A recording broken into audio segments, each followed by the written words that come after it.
positioning camera 62 right now. Okay, let us know as soon as 62 is swung over and you can verify LCC for GVA retract, please. This is CMAC. We verify retracted. All right, and STE? And NTD, STE concurs. They satisfy the requirements of GSE 13 pre-plan contingency. I am go. Okay, I copy. And launch director. Yes, sir. I heard all that and concur. Press on. And GLSE, can we resume the clock on your mark? Copy that. Countdown clock will resume on my mark. 3, 2, 1, mark. T-minus. Go for auto sequence start. Handoff to Atlantis' computers has occurred.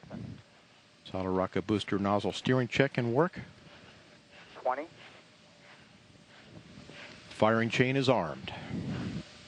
15. Go for main engine start. T-minus 10, 9, 8, 7, 6, 5. All three engines up and burning. 2, 1, 0, and liftoff. The final liftoff of Atlantis on the shoulders of the space shuttle. America will continue the dream. Program, Houston. Roger, roll, Atlantis. Houston now controlling the flight of Atlantis. The space shuttle spreads its wings one final time for the start of a sentimental journey into history. 24 seconds into the flight, roll program complete. Atlantis now heads down, wings level on the proper alignment for its 8.5-minute ride to orbit. 4.5 million pounds of hardware and humans taking aim on the International Space Station. 40 seconds into the flight, the three liquid fuel main engines throttling back to 72% of rated performance in the bucket, reducing stress on the shuttle as it goes transonic for the final time. Engines now revving up, standing by for the throttle up call.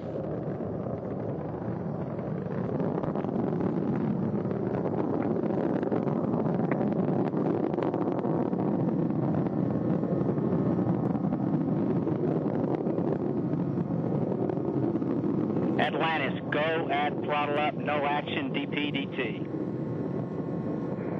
Go with throttle up, no action on DPDT. That call from Capcom Barry Wilmore, a transducer, instrumentation only, no action required.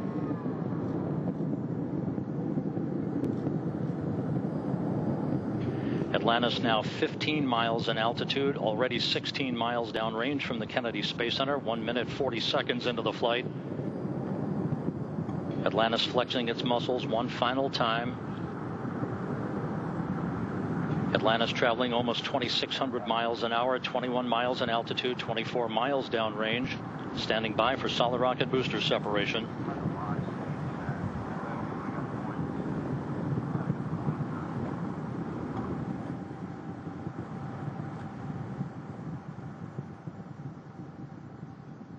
Booster officer confirms staging a good solid rocket booster separation.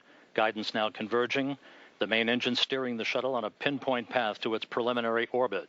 2 minutes, 20 seconds into the flight. Atlantis already traveling 3,200 miles an hour, 35 miles in altitude, 50 miles downrange. Standing by for main engine cutoff. Booster officer confirms main engine cutoff. For the last time, the space shuttle's main engines have fallen silent as the shuttle slips into the final chapter of a storied 30-year adventure. Now standing by for external tank separation.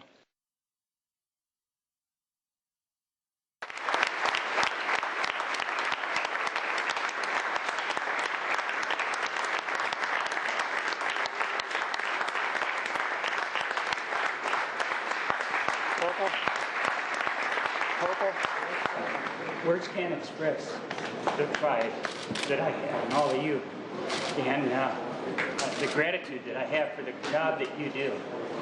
This is the most outstanding group of professionals, the most dedicated launch team of technicians and engineers anywhere in the world. And the United States owes you a deep debt of thanks. And I want to thank you for your service to our country.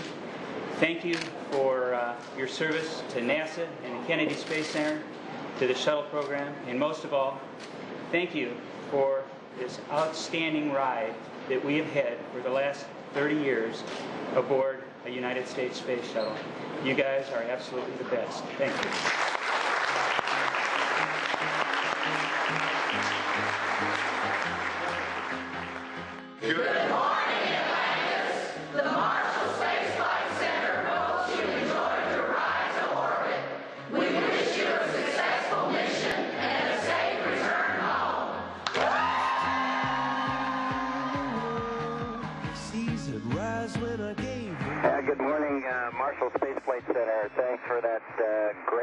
passage and awesome ride to orbit, and 134 before that. Atlantis Houston, good config for the burn. Copy, good config. Flying high over the Atlantic Ocean off the west coast of Africa. We're just seconds away from this course correction burn as we watch over the shoulders of Chris Ferguson and Doug Hurley up on the flight deck of Atlantis.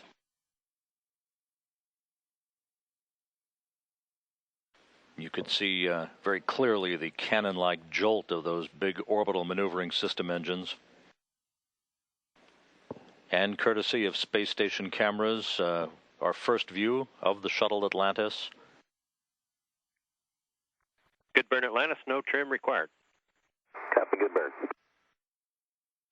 Through the centerline camera in the orbiter docking system, this sequential still video view of the International Space Station.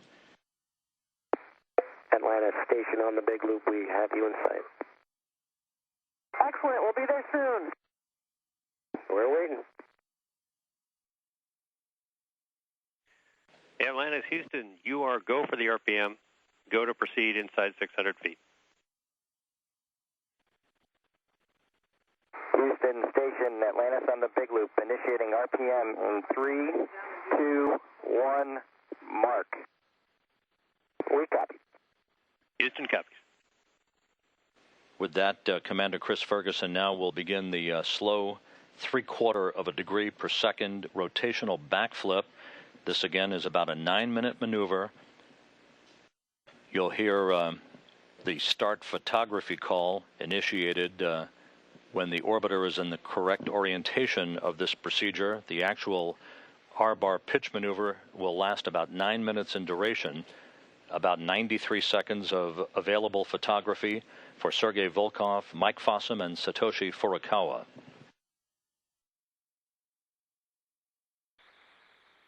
Station Atlantis on the big loop. Start photos. Starting photos. And with that, a period of about 93 seconds of good photography now initiated for Sergei Volkov, Mike Fossum, and Satoshi Furukawa, using digital cameras and high-powered lenses out of the Zvezda service module.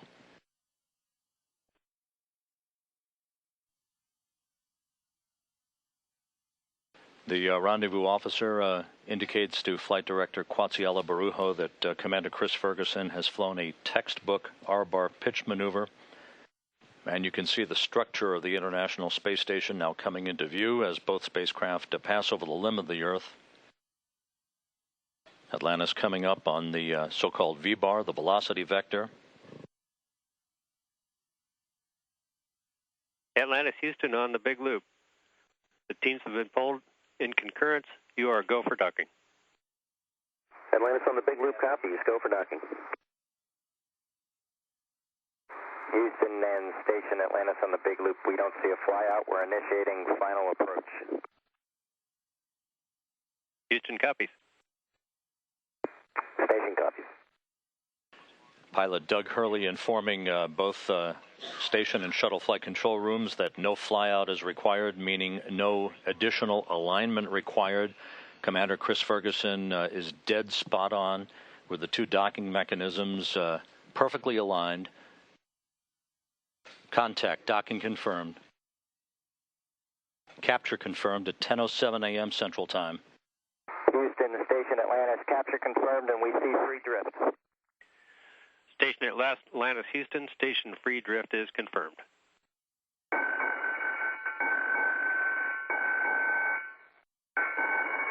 Atlantis arriving. Welcome to the International Space Station for the last time. That's great to be here, station. We'll see you shortly. It's good to be home on station. How's everybody? Командир, вперед! Командир. All right. Командир пошел.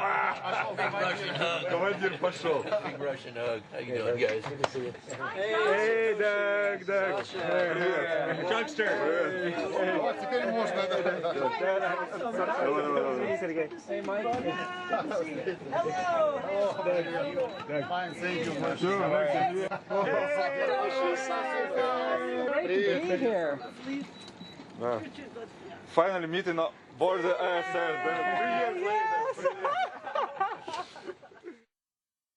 In the wake of yesterday's docking of Atlantis to the International Space Station, the heavy lifting begins, the highlight of which will be the unberthing and removal of the Raffaello multi-purpose logistics module from the cargo bay of Atlantis. Raffaello is 21.6 feet long, 15 feet wide. Fully loaded, weighs about 12.5 tons. It is equipped and supplied by 9,403 pounds of cargo that will be transferred to the International Space Station over the course of the next several days. And Houston, Atlantis, we're starting the maneuver to unberth the MPLM. We copy, Sandy. We're following. And with kid gloves, Sandy Magnus at the controls of the station's robotic arm, beginning the process of unberthing Raffaello from Atlantis' cargo bay. And Atlantis, the MPLM is unberthed. I don't know if you want to mess with the keel camera at all just to see if it's working, but if you manage to get it on, you can deactivate it. Okay, we'll take care of that, thanks. Yeah, on the big loop, Sandy and Satoshi, maneuver to RTL complete. Your go for first stage capture. Hey, Houston, on the big loop, we're going to pick up at 1.108. Step 1, we're ready to open the No. 2 Nader hatch. Fergie, we copy and we're good with that. Hey, Rob, are you guys up on the Columbus camera here pointing down into the Nader No. 2? Affirmative. Okay, so for all you guys who've worked Expedition 18, I'd like to announce the return of the socks. We got a great view. Thanks. Just a little nostalgia there for a moment. We appreciate it. STS-135 pilot Doug Hurley there, along with Sandy Magnus, moving a fairly large-size heat exchanger through the station. There's quite a bit of equipment being moved from the MPLM into the station, but also quite a bit being moved from the station back into the MPLM, as well as Atlantis' middeck. So the crew is well underway getting all of these materials and supplies transferred from one carrier to another. This is Mission Control Houston. Spacewalk preparations continue in the equipment lock section of the Quest airlock. You see Mike Fossum slithering his way into the upper torso of his extravehicular mobility unit.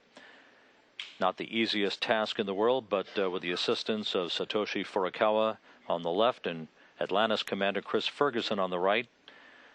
Fossum is now secured in the upper torso portion of a suit, flexing his arms to make sure he's comfortable. And a good view from another camera in the Quest airlock as you watch Fossum on the right and Garin on the left flexing their legs, part of this exercise pre-breathe protocol. All the checks look good. Are you guys ready?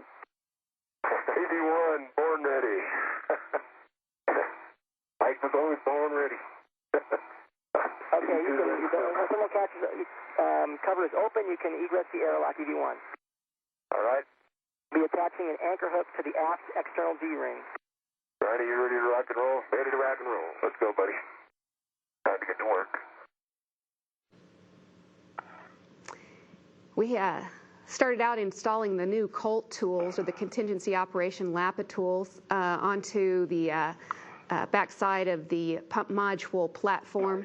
Those went right into position. What a great team working together to get that designed. Those tools worked flawlessly. Pump module hung up just a little bit on the external stowage platform before we got it released. He gave it one more little try with the PGT. Bolt didn't turn at all, so he gave it a little yank, and the whole thing came loose. And there you can see it starting to move. Nice job, guys. Nice and easy. I'm clear of the course pin back here. Appreciate that. It's about 1,500 pounds, so it takes quite a bit to move it. Okay, Ronnie, you ready to lift up the pump module? Let's do it. It's 1,400 pounds, buddy. Let's do this. Yeah, okay. Ready? Yep. Here you see Ron controlling the whole thing on the robot arm, and notice he's just very slowly turning the whole thing over. It started out in one orientation, kind of a heads-up orientation, and he needed to turn it 180 degrees around so that when he got down to the payload bay, he'd be heads down in the payload bay and could install the pump module when he got down there. Now clear of external stowage platform number 2, headed down to Atlantis' payload bay, where the pump module will be secured on a truss support structure at the very back of the bay for the trip back home and an engineering evaluation to determine what caused the pump to fail on the night of July 31st last year. There are 3 spare pump modules residing on various locations on the International Space Station for use in the future should another one go down.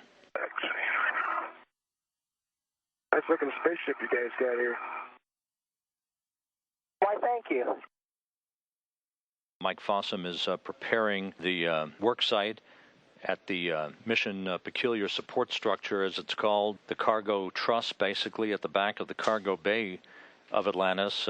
Just above him is Ron Garin holding on to the pump module and its support attachment mechanism. Okay, Ron. The pump module and its attachment mechanism now aligned to a comparable attachment mechanism on this truss at the rear of Atlantis' cargo bay. You guys are good with the GCA. We can end GCA and go brakes on. GCA is complete. Okay. Brakes are on. You guys are clear for APFR egress and ingress. Mike Fossum has this robotic refueling mission, the RRM, in his hands. He's on the end of the station's arm and moving out of Atlantis' payload bay. Hey, close encounter to OBSS. You bet. Cheerful red light on the top. Here you see the robotics refueling mission just about to be installed and handed off to the Dexter arm over on the lab nadir. I know that everybody at Goddard was holding their breath here, making sure that we were all sending them good wishes, and we were able to get it installed onto the Dexter just fine. Then it was off to install the MISSE, or the Materials ISS experiment, the small portion of that called the ORMATE. Took some photos of that. That's material samples that are exposed to the ram and wake of space. From there, we went on to work on the grapple fixture that had the little wire sticking out through one of the latch doors. You can see it getting cleared there and then pulled out of the way. That went just like the training. It was just like watching training on video to see how well this went, just like we had planned. It doesn't always go that well, but today it sure did, and we were glad to see it. Our final task on the EVA was installing the thermal cover. Here you see it coming out of the bag. You can think of it as a great big comforter coming out of the on-orbit replacement ORU bag. Here you can see it in its final configuration, strapped down. It's got 9 Velcro straps that hold it into position. And about the time that they had it installed in this configuration, the thermal officer in the front room in the Mission Control Center stood up and turned around and said, "I can already see it starting to take effect." He could already see it in his data just that fast. So that's a very successful project. Well, I'd like to thank there were a lot of teams whose hard work all came into play for this EVA. Led to Brown, led a magnificent team of people that put together a lot of stuff, and they had to do it in the hard way with Ron and I, with Ron and me traveling a lot. And not even in country at the same time together a lot. They had to work really hard, and they had a really, really well-integrated plan put together with all of the products, the pieces that really came together. And from Goddard, the Colt team, the pump module team to figure out how to get that thing back. A whole lot of work by a lot of teams around the country, really. Really all came together today, and that's what made the difference. Hatch is closed. Oh, I'm a rocket man. Rocket man. I'm burning out a fuse up here below. Good morning, Atlantis. This is Elton John. We wish you much success on your mission, and a huge thank you to all the men and women at NASA who worked on the shuttle for the last 3 decades. Hey, good morning, Houston. Elton John, music legend. Wow, that is absolutely fantastic. We are absolutely honored that you took the time to join the crew this morning and wake us up.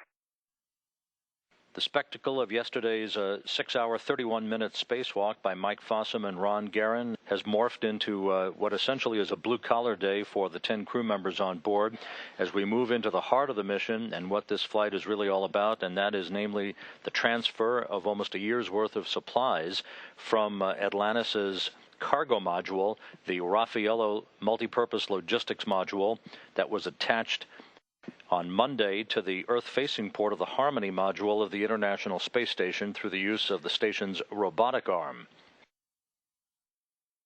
Ron Guerin is continuing to work on the waste and hygiene compartment, which is the station's toilet. He is swapping out some air hoses and some other components of that particular device.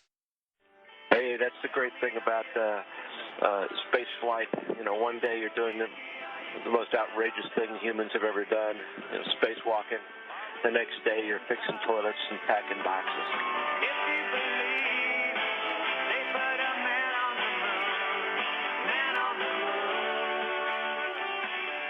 This is Michael Stipe from REM.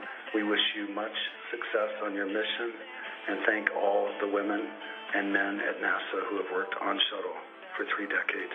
From Earth, a very good morning to you. As you can see, a variety of crew members gathering down in the middeck of Atlantis to prepare a variety of cuisine that constitutes the all-American meal that you've been hearing about. This all-American meal, again, was conceived in honor of this final shuttle mission of Atlantis and prepared by the Food Lab folks here at the Johnson Space Center. The crew's all-American menu beginning with crackers, brie cheese, and sausage. The main course featuring grilled chicken, southwestern corn, and baked beans. And the pièce de résistance will be apple pie for dessert. The station crew will also have barbecued brisket as its entree. I'm telling you, I've done a lot of these interviews, well, a few of them from space. The technology now is amazing. The picture, guys, you look like you're in a studio, maybe in Omaha, Nebraska or something. The shot is so clear. Is this a hoax? Are you really in space still? See the hair? I don't know. We're going to have to do something for you. Yeah. I want to do it. I know. Oh, yeah, I can do that. Watch this. Can everybody float around for us? That was really cool, Chris. Look at her. So cool. Look at her. So cool. I think Sandy's hair is pretty much a dead giveaway. It is. Well, there you go. There's a pose for you right there. Good morning, guys. Wake up and good luck on this, your last mission. Well done. Good morning, Houston, and thank you for that message. People all around the world love Paul McCartney's music, and boy, he can rest assured that people all above the earth love his music, too. Atlantis ISS, please stand by for the White House. Hello? Hello, this is the International Space Station. Well, this is President Obama. Who am I talking to? Hello, Mr. President. You're talking to the Increment 28 crew and the crew of the Space Shuttle Atlantis. Oh, that's funny, see, because I was just dialing out for pizza, and I didn't expect to end up in space. Well, yes, sir. It's really an honor and a privilege that you took some time out of your busy day to meet with us. Well, listen, it is wonderful to talk to you, and I appreciate you guys taking out the time from your mission. I always want to just let everybody know how personally proud I am of you and the amazing feats you guys are accomplishing in space. And I was here in the Oval Office watching you guys take off last Friday. We're all watching as the 10 of you work together as a team to conduct spacewalks and manage experiments and do all the things that are necessary to keep the space station humming. Your example, I think, means so much, not just to your fellow Americans, but also to your fellow citizens on Earth. And the space program has always embodied our sense of adventure and exploration and courage. as you guys work in a really harsh environment. And I know that there have been thousands who've poured their hearts and souls into America's space shuttle program over the last 3 decades that are following this journey with special interest. And to them and all the men and women of NASA, I want to say thank you. You helped our country lead the space age, and you continue to inspire us. And Captain Ferguson, I realize that you're a veteran of previous flights, but it must be pretty special to be the commander on the last flight of the historic shuttle program. Oh, absolutely, Mr. President. And just let me say, on behalf of all of the international partners aboard the International Space Station right now, we're all just absolutely honored and privileged to represent our home countries in this multinational effort. And to answer your question, sir, yes, it is an extreme pleasure to be just a part of this fine crew of 4 who will represent our country on the final space shuttle mission, scheduled for an undocking here in just a few days and a landing at Kennedy Space Center in a little less than a week. Good morning, Atlantis, from your friends at STS Space Center. It's time to fire up your engines. Let's get on relay. Woo! And good morning to the Center Space Center. Thank you for that lovely greeting. Houston on air, ground 2 for transfer. Good evening, Sandy. Go ahead for transfer. Okay, per all these call downs, I show everything complete in the MPLM, and it's actually chock full. The ISPs have foam on them. All the end cones are full of foam. There's random foam in the RSRs that they came up with, so we're full. Hats off to you and your crew. You guys have done an outstanding job. Of course, there's a little bit left to do for tomorrow. But that's nothing compared to the job that you guys have already done.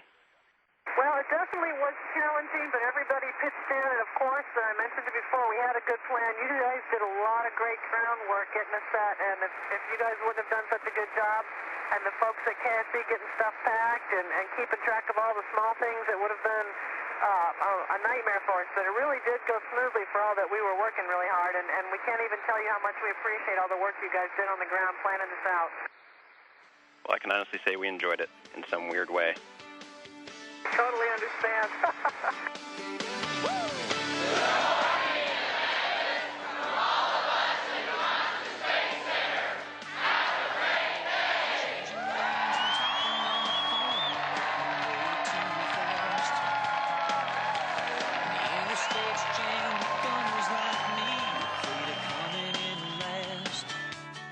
Thanks so much for the greeting from the docking station, our home. Home of some of the hardest working, most talented people who have made some incredible things happen in spaceflight. We thank you for that greeting, and we're looking forward to another great day in space. Hey, Houston, we've gathered everybody here at the No. 2 forward hatch. We have a couple different things we'd like to do today. The first of which is a special presentation, and that presentation is a special flag.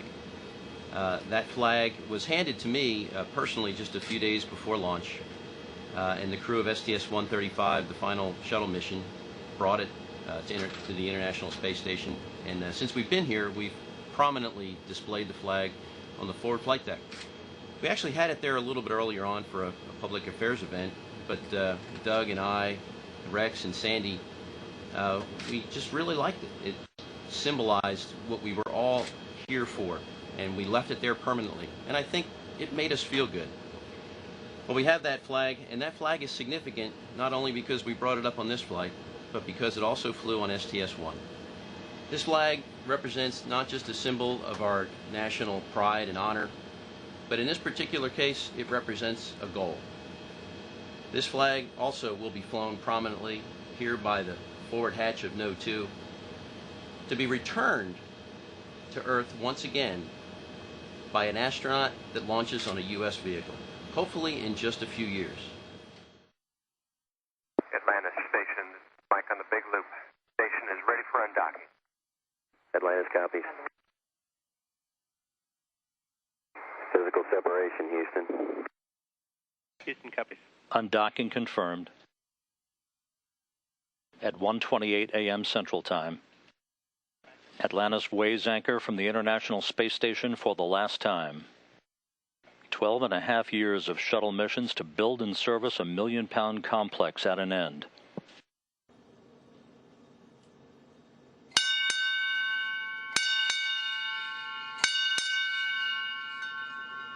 Atlantis departing the International Space Station for the last time. Thank you for your 12 dock missions to the ISS and for capping off 37 space shuttle missions to construct a orbiting research facility. We'll miss you guys. Godspeed, soft landing, and we'll see you back on Earth in the fall. Hey, thanks, Ron, USOS lead, and to the station commander, Andrei Borisenko. We appreciate your hospitality again. Hey, when a generation accomplishes a great thing, it's got a right to stand back and for just a moment admire and take pride in its work. From our unique vantage point right here, perched above the Earth, we can see the International Space Station is a wonderful accomplishment. It was born at the end of the Cold War. It's enabled many nations to speak one in space. As the ISS now enters the era of utilization, we'll never forget the role the space shuttle played in its creation. Like a proud parent, we anticipate great things to follow from the men and women who build, operate, and live there. From this unique vantage point, we can see a great thing has been accomplished. Farewell, ISS. Make us proud. A few minutes after Atlantis reaches the point 600 feet directly in front of the station, the International Space Station will begin a yaw maneuver of 90 degrees under the control of Russian segment thrusters. That yaw maneuver will occur while Atlantis is in a period of about 27 minutes of station keeping directly in front of the complex. Once the station has yawed to the proper orientation, Doug Hurley will begin a 600-foot radial fly-around of a half-lap around the complex, while Magnus and Walheim use digital cameras with high-powered lenses to snap away, collecting imagery of the longitudinal axis of the station, its modules, and its components. And Station Atlantis, you'll be happy to know you look just as good from the side as you do from the front. Thanks, Bergie. Not sure how to answer that one, but thanks. Almost directly above the International Space Station, you can see the varying views, the solar arrays that are angled through the beta gimbal assemblies to optimize solar array absorption of sunlight to be converted into electricity. On the far right of the axis of the space station, that is the Harmony module in the horizontal position. Basically, as you look at this view, that's where Atlantis was docked to. And on either side, those two large modules. At the bottom is the European Space Agency's Columbus Laboratory. And on the top of Harmony, as you look at this view from directly above the space station, is the large Japanese segment of the complex, the Kibo module, and its external experiment platform. And ISS Atlantis on the big loop. We're essentially complete with our fly-around. We'll be coming out underneath you and should have a good view from the cupola. I'm not sure when we're going to break down the big loop, but if it's anytime soon, we just wanted to give you a final goodbye.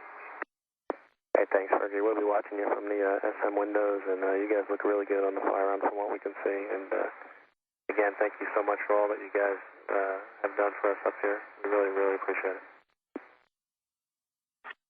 Hey, Fergie, from the ULF-7 Orbit 1 team in the ISS Mission Control Room here in Houston, we just want to let you know that it's been our pleasure and honor to support this, the 37th mission of the Space Shuttle to the ISS.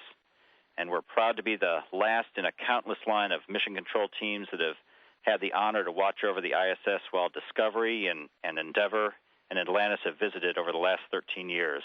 From this room, we've watched and supported as the shuttle has enabled the station to grow from a humble single module that was grappled by the shuttle's arm to a stunning facility that is so large that some astronauts have even momentarily gotten lost in it. You can take it from me. So, of course, the ISS wouldn't be here without the space shuttle. So while we have the communication link up for the last time, we wanted to say thank you and farewell to the magnificent machines that delivered, assembled, and staffed our world-class laboratory in space. So Fergie, Chunky, Sandy, and Rex, get her home safely and enjoy the last couple days in Space Shuttle Atlantis.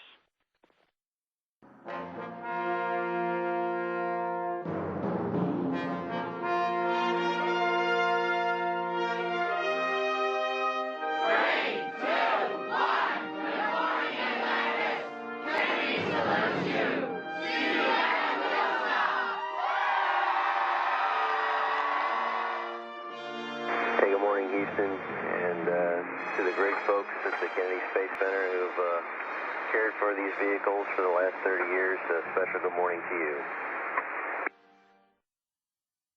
Chris Ferguson, commander of the final mission of the 30-year space shuttle history. I want to ask you, what do you see as the future of the American space program?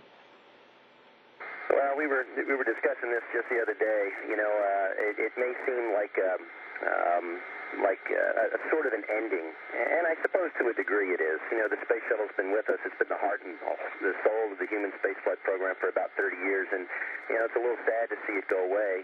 But you know, we have to understand these systems to operate and maintain are extraordinarily costly, and in order to go beyond, because of course the shuttle can only stay in low Earth orbit. In order to go beyond low Earth orbit again, we're going to have to pause, and we're going to have to stand down, and we're going to have to channel some of those resources that we use to fund and operate the space shuttle so we can build another vehicle. And we're going to go beyond again someday.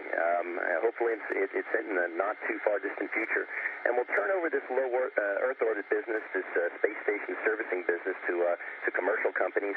But hopefully in the not too distant future, you're going to see a heavy lift vehicle manufactured and by our commercial partners, designed by NASA in partnership. And we're going to go back to the moon, back to Mars. So the future is very bright. But at the moment, it's a little somber because we are saying goodbye to an old friend. Sandy, if I could just pose this last question to you, what's your message to all those people, the thousands of people over the years that have been such an instrumental part of the shuttle program as you now say goodbye to this program after 30 years? Well, you know, really the heart and soul of the space program is the people that work in the space program. It's a group of people, unlike any other field, I guess, because everyone's so passionate and so dedicated. They work so hard, they take it to heart. And it's true of all the people that I've met in the United States who work in various aspects of the space program. It's also true of the people who I've met in other countries through my work with the International Space Station. I mean, there is a huge number of people worldwide who passionately believe in space flight and who dedicate their lives to it. And it's because of these people that the shuttle program was so successful for the last 30 years, and we were able to do the amazing things that we were able to do. And it's because of these people that the International Space Station has been so successful and will continue to be successful. And this same group of people will carry forward their momentum and eventually get us out of low Earth orbit to these other destinations that Rex was talking about earlier. Fergie, it's time for us to bid you good night. I think I speak for everyone in the room when I say we all feel very privileged to have been a part of the 135 team with you. Also, speaking for everyone really in the Space Shuttle program, that we're so proud of how you've represented us really to the whole world on this final shuttle mission. Your professionalism and excellence have been really the best kind of tribute to the Space Shuttle and the many people who are part of its history. So we'll bid you good night, safe travels, and we'll see you back in Houston for the celebration. Well, Megan, thank you. That was really very kind of you. Hey, you know, 42 years ago today, Neil Armstrong walked on the moon. And I consider myself fortunate that I was there to actually remember the event. I think that there's probably a lot of folks in that room who didn't have that privilege or honor. And I can only hope that that day will come for them someday. It's kind of interesting to be here on the final night of a shuttle mission. Don't quite know what to think. We're just trying to take it all in. I saw a quote that I thought was really good and is very appropriate on this, the 42nd anniversary of the United States' presence on the moon, and that's that I pray that our nation will someday find the courage to accept the risk and challenges to finish the work that we started. I bid a farewell to the Orbit 2 team. I don't think we're supposed to see you tomorrow. I hope you don't. And let's just plan on this being our final shift. And when you go out the door, like I said to Orbit 1, you know, take a look back at the mission control room and make a memory. Good night from Atlantis.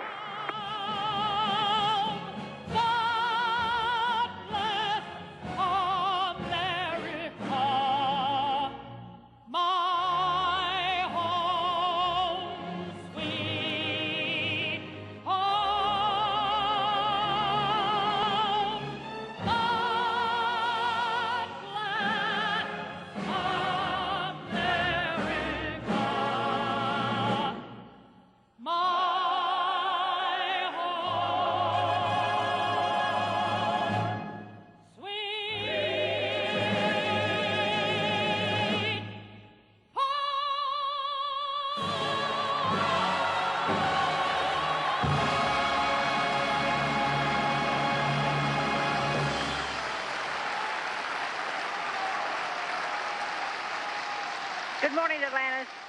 And the wake-up music this morning was for the entire crew, and it was also for all the men and women who have put their heart and soul into the shuttle program for all of these years. Hey, thanks, Shannon. What a classic patriotic song.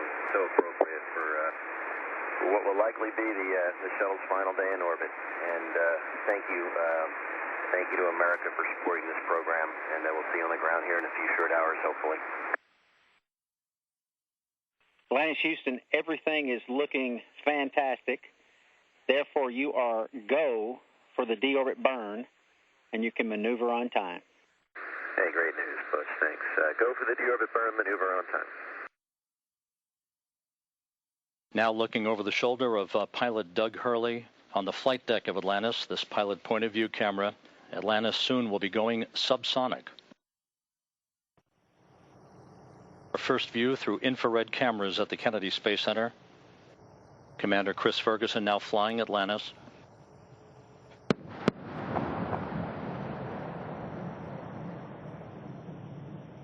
Piercing the pre-dawn sky as the space shuttle announces its arrival at the launch site with its signature sound of twin sonic booms having gone subsonic for the last time.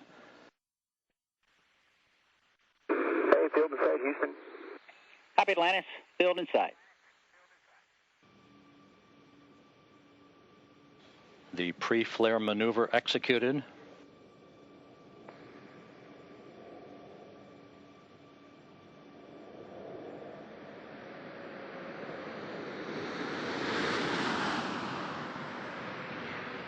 Landing gear down and locked.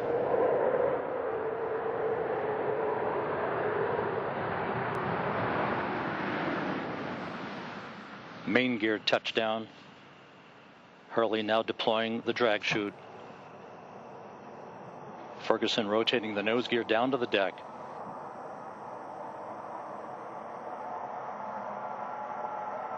Nose gear touchdown. Having fired the imagination of a generation, a ship like no other, its place in history secured, the space shuttle pulls into port for the last time. Its voyage at an end.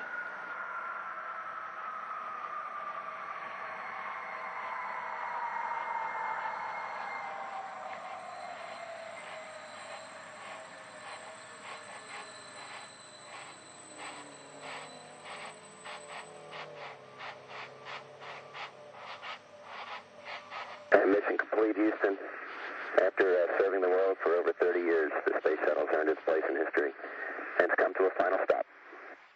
We copy your will stop, and we'll take this opportunity to congratulate you, Atlantis, as well as the thousands of passionate individuals across this great spacefaring nation who truly empowered this incredible spacecraft, which for 3 decades has inspired millions around the globe. Job well done, America. Hey, thanks, Butch. Great words. Great words. You know, the space shuttle's changed the way we view the world, and it's changed the way we view our universe. There's a lot of emotion today, but one thing's indisputable. America's not going to stop exploring. Thank you, Columbia, Challenger, Discovery, Endeavor, and our ship Atlantis. Thank you for protecting us and bringing this program to such a fitting end. God bless all of you. God bless the United States of America. And the commander is now leaving the crew transport vehicle along with our other astronauts, being greeted by our NASA administrator and our center director, Bob Cabana. You know, it's a great day to be here and to welcome the STS-134 crew back home. I personally want to salute them and everybody who's been involved in this program. It's been a 30-year journey that has been absolutely incredible. And I want to say that all of us stand on the shoulders of some pretty giants, none any better than this. They have come to be known as the Final Four. And they did an absolutely incredible job. If you had an opportunity to watch any time during the mission, they were like racehorses the whole time. So they made us very proud. You know, we've been exploring since early in our country's history. And what Fergie and his crew did this time was kind of close out this era of our exploration. But I want everybody who was involved in this to feel incredibly proud of what you did and what your role was. Like me, they got an opportunity to do the fly-in, but we owe an incredible debt of gratitude to the thousands, literally tens of thousands, if not hundreds of thousands, of folk around the country who made all this possible. I had a chance to talk to some of you this morning, and we were lining up the convoy. I thank you again for everything that you've done.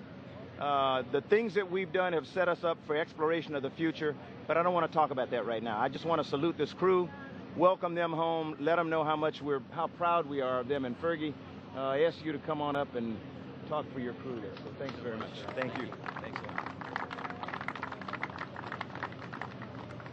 Thank you, Charlie. We really appreciate those remarks. I'll tell you what, flying in space is a real dream, but flying in space, it has a lot more to do with who you do it with than what you do. And these three folks, Rex and Sandy and Doug, I'll tell you, if a commander couldn't ask for three better people to go and perform an aggressive and to a certain extent, historic mission. I mean, there's no doubt that there was a lot of attention paid to this mission because it does bring to a final close 30 years of space shuttle history. I'm going to speak on behalf of them and just say that we're all, the three of us or four of us, were honored to be a part of this. But ultimately, it's everyone who's worked on the shuttle program. Although we got to take the ride, we sure hope that everybody who has ever worked or touched or looked at or envied or admired a space shuttle was able to take just a little part of the journey with us. We're going to put Atlantis in a museum now, along with the other three orbiters, for generations that will come after us to admire and appreciate. And hopefully, I want that picture of a young 6-year-old boy looking up at a space shuttle in a museum and say, Daddy, I want to do something like that when I grow up. Or I want our country to do fantastic things like this for the continued future. And if we set those steps right now and they continue with that next generation of space explorers, then I consider our job here complete. So again, on behalf of the crew, thank you so much for the time and the attention. And for the folks at KSC, thank you for this fantastic vehicle. It performed absolutely wonderfully. Not a glitch, and it's just as pristine as it was, I hope, on the day that we took it, barring maybe a door to the WCS, which opened up a little bit on entry. But everything is wonderful, the vehicle is great, and thank you very much.